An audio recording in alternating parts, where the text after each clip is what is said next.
You are already inside the moment before you know what it is. The room is dark. The kind of dark that feels thick. The kind that makes you aware of your breathing.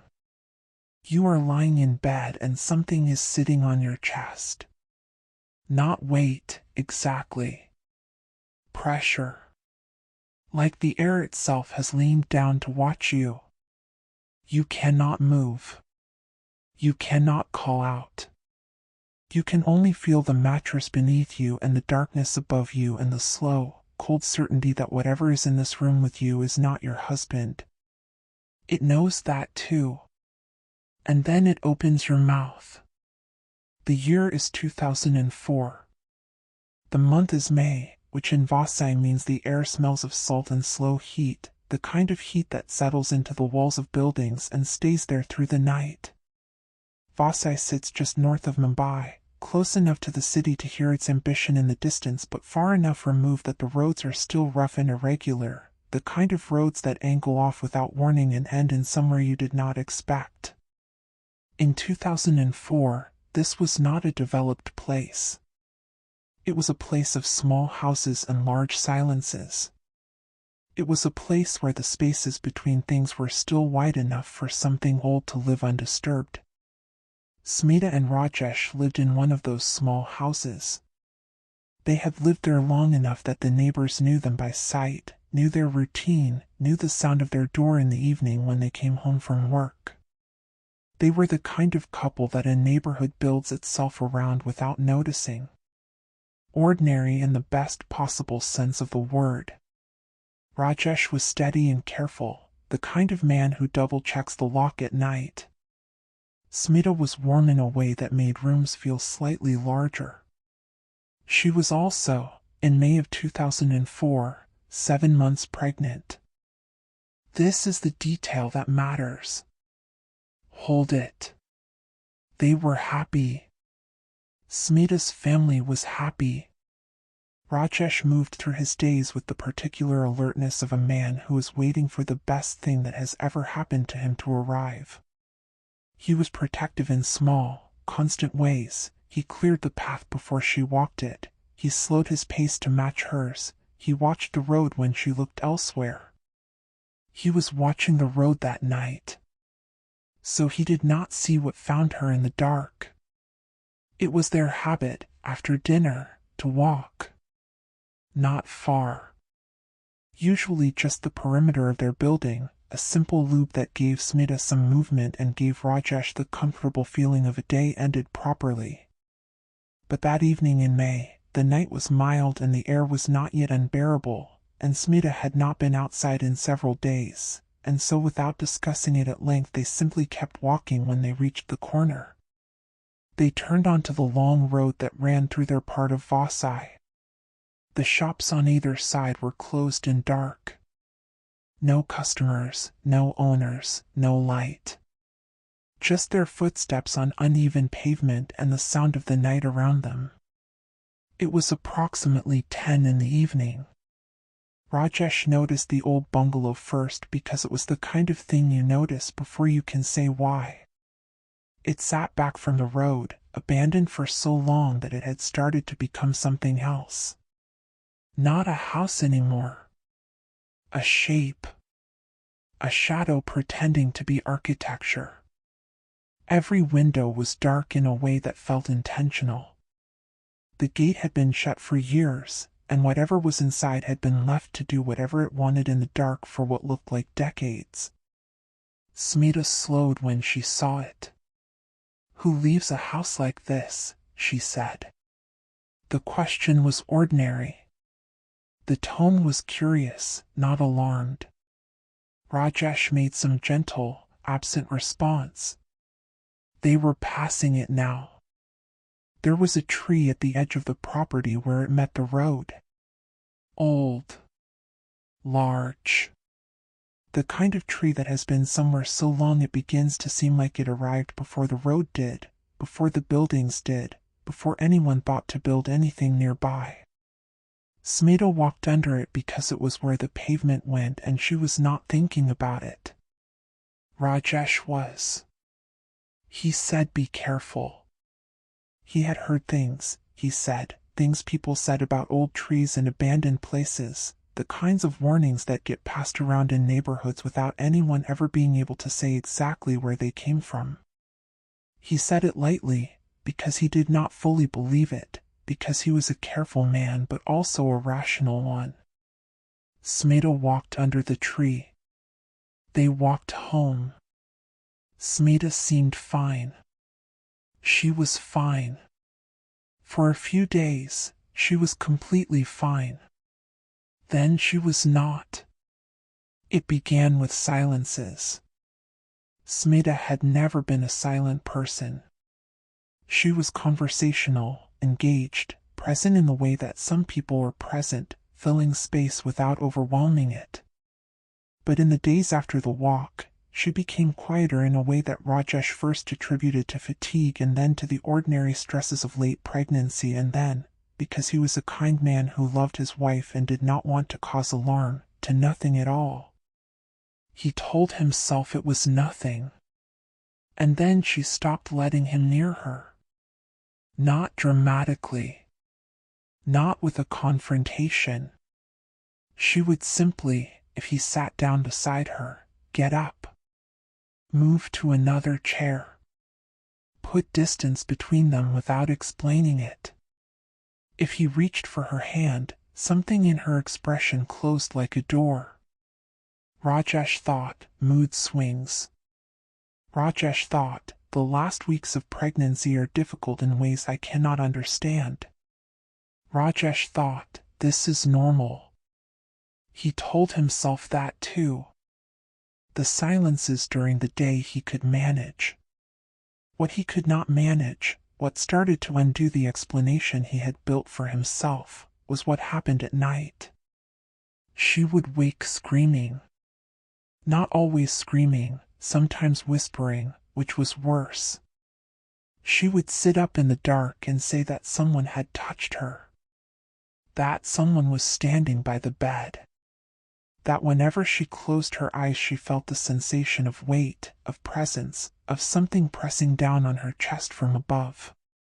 Her description of it was not vague, it was specific and consistent, night after night, the same account told with the particular horror of someone who cannot understand what they are experiencing but knows absolutely that it is real. Someone is sitting on top of me, she would say. Someone is trying to get over me. Something is trying to force itself on me. Rajesh sat with her. He explained it away. He held her hand and spoke calmly and waited for the panic to pass, and each night it did pass, and each morning Smita seemed fully herself again, which should have been a relief and instead had started to feel like something else. Like a pattern. Like a clock. The night the blanket moved, he could not explain it away. He had been watching her sleep. He did not know when he had started doing this, sitting up in the dark watching his wife's breathing, but he had. And he was watching when the blanket, slowly, with no abrupt motion, simply slid off her. Not the way a blanket falls when someone moves in sleep. The way a blanket is pulled. Deliberate. Unhurried. As if something wanted her exposed to the cold and the dark. He put the blanket back. He did not sleep. Several nights later, he decided to hold her hand through the night. Simple. Physical. If she moved, he would feel it. He would be anchored to her. He lay down beside her. He took her hand. He closed his eyes. She pushed him so hard he nearly left the bed entirely. The force of it was wrong. That was the first thing. The physics of it did not match the body he had been lying beside. He was still trying to understand this, still sitting at the edge of the mattress with his hands out, still processing, when he looked at her. She was standing. On the bed. Her feet were not on the mattress. She was rising. Slowly, with no effort, with no visible mechanism, she was lifting into the air above the bed she had been sleeping in, and her eyes were open, but they were not looking at anything in the room. They were looking past it. Through it. At something that had no location. And then the voice came out of her. It was not her voice. It was low and masculine and ancient in the way that something is ancient when it has existed long enough to stop caring about the things that matter to the living. And it said, "Stay away from me. Smita is mine forever. And I will take the child in her womb." Rajesh ran. He sat in the hallway until morning. He did not close his eyes. He did not move. He simply waited for the light, because in the dark there was only the sound of his own breathing and the door to the bedroom and whatever was behind it. When light came and he went back in, Smita was asleep. Normally asleep. Peacefully, quietly asleep, the way she had slept every night of their marriage before May of 2004. When she woke, she was herself. Entirely, completely, convincingly herself. She smiled at him. She asked what was wrong. She said she had slept the whole night without interruption. When he told her what had happened, she did not dismiss him. She listened carefully, with concern, and she said, "Rajesh, I don't remember anything." He called her mother that day. He told her everything. The phone was silent for a long time after he finished. Some of the family suggested stress. Some suggested dreams. Someone mentioned that pregnancy can affect sleep in strange ways, can affect the husband's sleep in strange ways also. The explanations were gentle, but they were explanations, and Rajesh already knew that explanations had stopped working. Then Smita's mother said something else.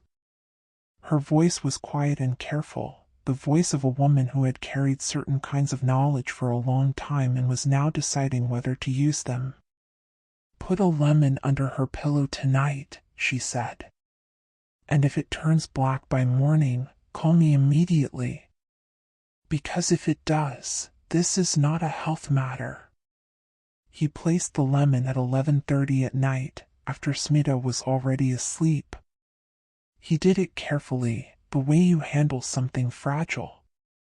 He put it beneath the pillow and then he lay down and he watched her breathe and he waited. At 3 in the morning, she woke up. Her lips moved first. Then the voice came. The same voice. The man's voice. Unhurried and enormous in the small dark room. "You thought I wouldn't know." Her hand reached beneath the pillow. She found the lemon. In her sleeping hand, with no visible effort, she squeezed it until the rind split. She held the ruined thing for a moment. "Whatever you do against me," the voice said, "will have consequences." Then she lay back down. She did not remember it in the morning. Smita's mother and maternal uncle arrived in Vasai that evening. They watched Smita move through the small house, drink tea, smile, speak normally about ordinary things. And then someone asked about the night. And Smita's face did something that is not easy to describe. It went blank, yes, but not in the way a face goes blank when someone is avoiding a question. It went blank in the way a screen goes dark when something has been switched off. As if the question had traveled to a place inside her and found nothing there. Then she turned to look at the bedroom door. Her eyes fixed on something that was not visible. Her mother called her name. She did not answer. Her lips moved. The words that came out were audible. The voice was not hers. He wasn't leaving. That was all. But everyone in the room heard the difference. Everyone understood that what they were hearing was not Smita choosing strange words in a strange moment. It was something else using Smita's lips to say what it wanted them to know. The tantric arrived the next evening. He stepped through the front door and stopped. He closed his eyes for a moment, just briefly, the way you pause when you walk into a room and something in the air is already telling you something. Then he opened his eyes and said, "There is someone else living here besides you too." He looked at Smita. "There is something with this girl," he said. "It is very old. And it has been wandering for a very long time." The rituals began that night. Incense. Mantras repeated in a rhythm that filled the small house from wall to wall. The cleric's prayers layered beneath the tantric's chanting until the sound of it was total, until it seemed to occupy the air in the room entirely. And as the chanting grew louder, Smita started screaming. Not in fear. In resistance. She shook. She fought against the hands that held her, Rajesh's hands, her uncle's hands, hands that had held her before and never felt this kind of force pushing back. And then, at the height of it, she lifted her head and looked directly at the tantric, and the voice that was not hers said, "Leave her alone. She is mine. I love this woman. I love her." The rage and the tenderness in those words, coexisting in that voice, was the most frightening thing of all. It was not the violence that terrified the room. It was the ownership, the conviction, the absolute belief of something ancient that it had a claim on a living woman's body and her child. That whatever this was, it had decided, and it was not accustomed to being disagreed with. The tantric did not stop. Ganges water. Chanting louder. Smita screaming and laughing and weeping, cycling through them without transition, her body not fully her own. And then, with a single loud scream, she went still. She fell. She was unconscious before she reached the ground. The room went so quiet that the incense smoke seemed to hold still. The tantric was silent for a moment. Then he said, "It is gone. For now. But its effects have not completely faded." He told Rajesh, "Keep her away from that bungalow. Keep her away from that tree. 4 months at minimum. Maybe longer. Now you are here. Not Smita. Not Rajesh. You. It is late where you are. Later than it should be. The kind of late where the house has gone fully quiet around you and you are the only one still awake and you are reading this and you cannot stop reading it because something in your body recognized something in the story a long time before your mind did. You know what that recognition is. You have felt it yourself. Not necessarily in this way. Not necessarily a voice or a presence or a weight in the dark. But you have been somewhere and felt, briefly, the certainty that you were not alone. You have explained it away. You have continued with your day. You have told yourself that the ordinary explanations were sufficient and you have chosen to believe that. That is exactly what Rajesh did. The baby was born healthy. Smita recovered. Life resumed. The kind of resumption that looks like normalcy from the outside and feels, from the inside, like walking carefully across ice that you are not completely sure has refrozen.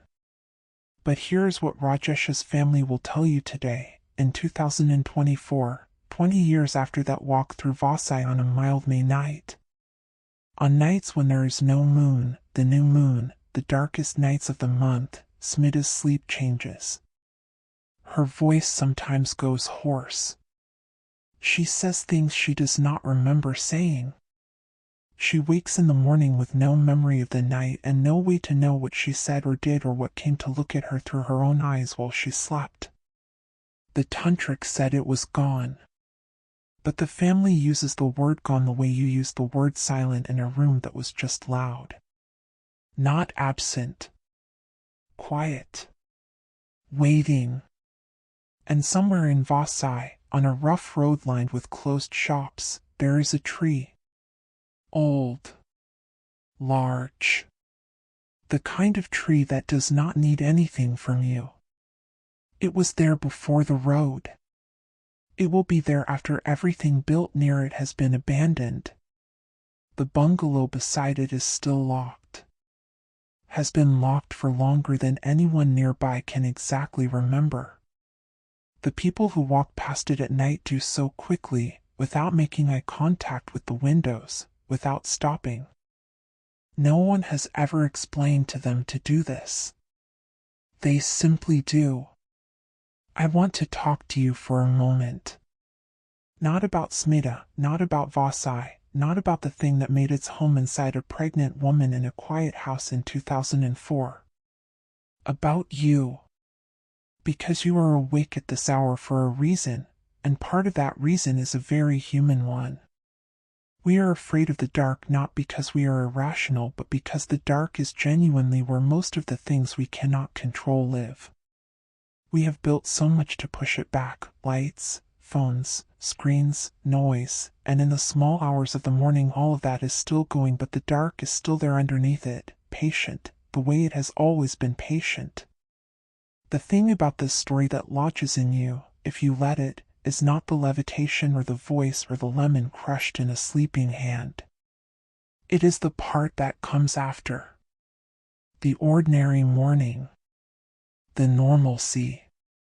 Smita sitting at the kitchen table drinking tea and smiling at her husband and genuinely, truly, completely not remembering. Because that is the thing we actually fear. Not the presence. The aftermath. The understanding that something can move through us, through our body, our home, our life, and leave us with no memory of its passage. That we could be used, could be occupied, could be home to something that chose us, and not know. That the story could be happening inside us right now, and we would go about our days exactly as we always have. Smita is still alive. Her child is grown now. Rajesh is still careful, still watchful. On the nights of no moon, he does not sleep until his wife's breathing has settled into something he recognizes. He does not always recognize it. That is where he lives. Not in horror. In the particular ongoing alertness of a man who has seen something he cannot unhave seen, who loves someone he cannot fully protect, who sleeps beside a mystery every night and has learned to live with the uncertainty not because the uncertainty is resolved but because life continues and you continue with it. If you are reading this in the dark, wherever you are still fine. Check anyway.